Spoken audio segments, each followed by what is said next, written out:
this lesson, we cover geometry in Year 8 mathematics. The first exercise I have on the screen is finding bearing of a B from A. I have 2 points. If you see from the first diagram, the point B is here and the point A is here, and I want to find the bearing of B from A. To find the bearing, we start by drawing the north line at the point A. I draw the north line at the point A because it's from A, and then I need to go and find the angle from the north line to find the angle A in B. Okay, so I go clockwise to find that angle, and because I have an angle B here, 110, I can use some properties on parallel lines and find the angle X that I have drawn here on the first diagram. So we know that alternate angles are equal when I have parallel lines. So the angle X is also 110 degrees. I use the fact that the alternate angles in 2 parallel lines are equal. I have here 3 diagrams on this screen which shows the most important properties of parallel lines. The first diagram on the left is alternate angles, these are equal. The second is corresponding angles, these are also equal. And the third one is supplementary angles. These are not equal, but they add up to 180. And this is very important because if I know one of them, I can find the other one. So supplementary angles add up to 180 and so on. And that's how I found the bearing here of B from A is 110 degrees because this angle X is the same as the angle 110 on B. The same thing I can do for the part B. To find the bearing of B from A, I draw the north line at the point A and find the angle clockwise from that north line to find the A and B. And since the angle X I have on the screen is corresponding angle to the 60, the X is 60, so the bearing of B from A is 60 degrees. The third diagram you see on the screen is I do exactly the same thing. I want to find the angle X because I need to go clockwise from the north line at the point A, and the X is supplementary to 58, so this means it's 122 because both of them make a total of 180. And this is how we do bearings in Year 8. And one example here I have on the screen is showing directions north, south, east, west, and we need to find the point, the A, what direction is the A and what direction is the B. The A is this one and the B is there. You can see them on the diagram. This is the B and this is the A. Now, because the circle is divided in 8 sectors, every sector has an angle of 45 degrees. So the A here is 3 sectors from the north line, so it will be 180 plus 45, and therefore the A is 135. Now this is 90 plus 45, and the B here, the position of B is northwest, is 315. I can do 360 minus 45 because I always go clockwise bearings. In this type of questions, when you have quadrilaterals, here we have a quadrilateral has 2 angles of 50 degrees, 2 angles of 130, and 2 pairs of parallel sides. Explain whether the quadrilateral could be a rectangle, a parallelogram, or a kite. It cannot be a rectangle because rectangles have 19 degrees angles. It cannot be also a kite because kite do not have any parallel lines. As you see, the shape I have to the right side is the kite. This is the kite, and as you can see, I have no right angles, I have no parallel lines, and this shape need to be a parallelogram because the opposite angles are equal and opposite sides are equal and parallel as well. So the shape I'm describing here is a parallelogram. Now in this diagram I have an isosceles triangle. I know it is isosceles because the 2 sides are equal, showing by these lines here are equal. and they ask you to find the size of each angle A, B, and C. Actually, it's also an equilateral triangle, which means each angle is 16 degrees. So the C here is 60 degrees because every angle on equilateral triangle have angles of 60 degrees, and therefore the angle C is 60. Now, if the angle C is 60, the A must be 30 because the height, this is the height of the equilateral triangle, which is also a bisector. Bisector means divide the angle in two halves, and therefore the A must be 30, and because this is a height, it passes from the center, it have to be a height, it have to be 19 degrees. Then B needs to be 19 degrees, is a perpendicular, is a vertical line. So is,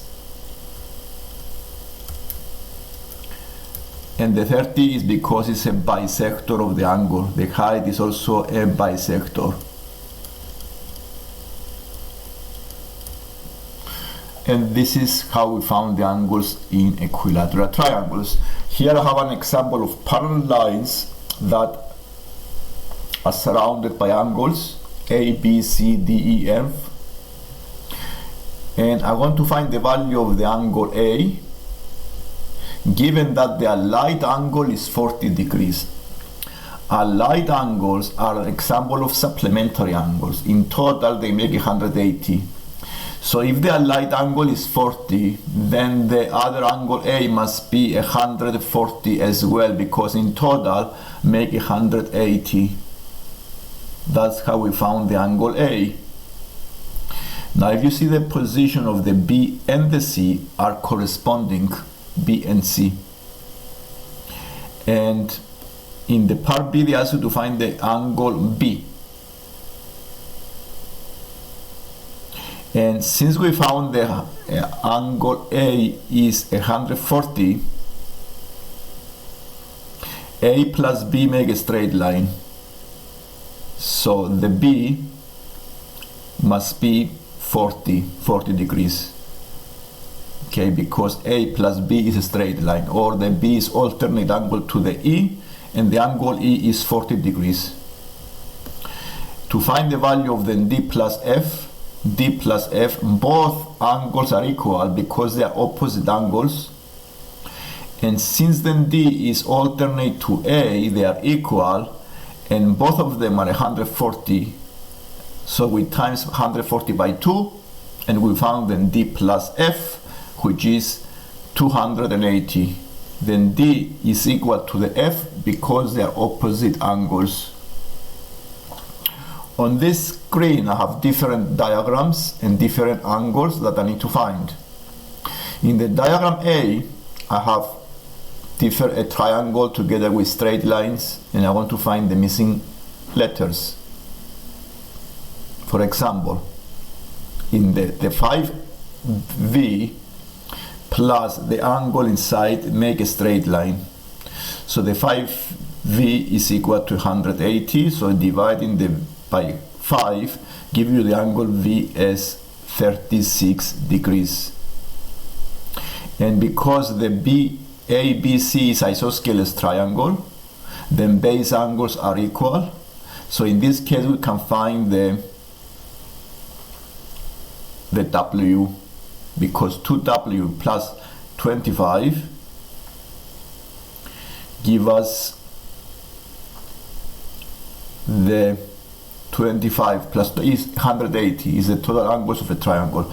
Now the angle here inside the triangle is 25 because it's opposite to the other angle I have here, which is 25. So the 2W is 155, dividing by 2 give you 77.5. The same way I can find the angles in part B. On the part B I have a quadrilateral together with an external angle, and we need to see the properties of quadrilaterals. This is what I have here. The purple line, the purple angle is x plus 90. And we know these are parallel lines. We have a pair of parallel lines. and the angle 100 plus the W are supplementary angles. They add up to 180. So the Y must be 80. So we found the Y. Now the 40 plus X plus 90 is a straight line. So I make another equation and can find the X. So by solving this equation, 40 plus 90 plus X is 180. I can find the angle X as 50 degrees. 50 degrees, and therefore I can solve this problem.